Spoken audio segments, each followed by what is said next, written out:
My auntie spent all her years abroad sending us money, but my family treated her like trash when she came back home. My auntie has been living in Italy even before I was born. This woman has been in this country for years, even while we were little. When we asked for school fees, my mom will always say when her sister sends money, she will do this, she will do that. So I knew that woman's money has been in the center of our lives. My auntie was never married. She doesn't have a child, nothing. She practically sends money to us. Everything she has ever done is for us. She did all that because she knew how the family was before she left. We were practically living in poverty, and she did everything she could to take us out of that poverty. The house we are currently living now, my auntie built it, a big family house. While living in Italy, she contacted a terminal disease that made her decide to come back home and relax. If she was going to die, she wants to die with her family here in Nigeria. My auntie thought she was going to come back to love and warmth from her family, but all she saw was neglect. This was the same woman that everybody worshipped, because if you needed money, she was the one you called. Everybody loved her because she was the ATM. When she told my mom and her sisters that she was coming back to Nigeria and she was never going back abroad, they were all angry, but they didn't know her reason until she came and explained to us that she's gradually dying, that she has a terminal illness. She just wants to come home and relax. From that moment on, my auntie was treated like a plague. This is somebody who has made sure that everybody in this family is well taken care of. We were practically living in a face me, I face you house until she built this mighty house where all of us are currently living in. From the moment my auntie announced that she was sick and she just wants to come home to rest, everybody started avoiding her. People that she has taken years to take care of. She doesn't have any children, so we are practically her children. People started treating her like trash. In fact, they don't even allow her to come outside or go out, have any social life. It's not as if she was so sick that she couldn't move or do anything. They started hiding her out of shame. That my auntie has brought shame to this family. How can she go abroad for so many years, bring sickness, then she wants to come to Nigeria to die? Like, even me, I was cringed by what my family was doing. We are living in the same house, but I barely see her because my mom don't want us to go close to her, so she doesn't transfer this illness to us. I mean, this illness can't be transferred just by seeing her or touching her. Yet my mom just treated her as if she's an outcast. Everybody in the family practically just treated her like trash. She came home so that she can be with her family in her final moment, but what she received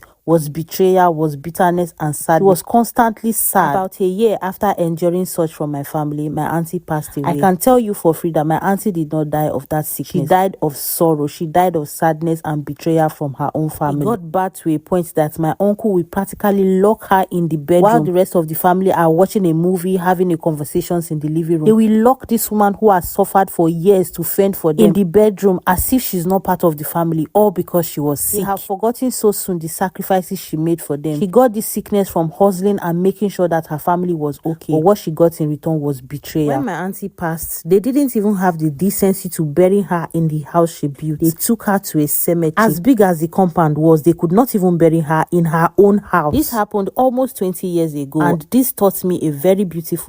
Hope you have learned from this story. I want you, whether you are in diaspora, wherever you are, learn from this. Make sure whatever you are doing, take care of yourself. Think of yourself. Love yourself. Value yourself. And build yourself.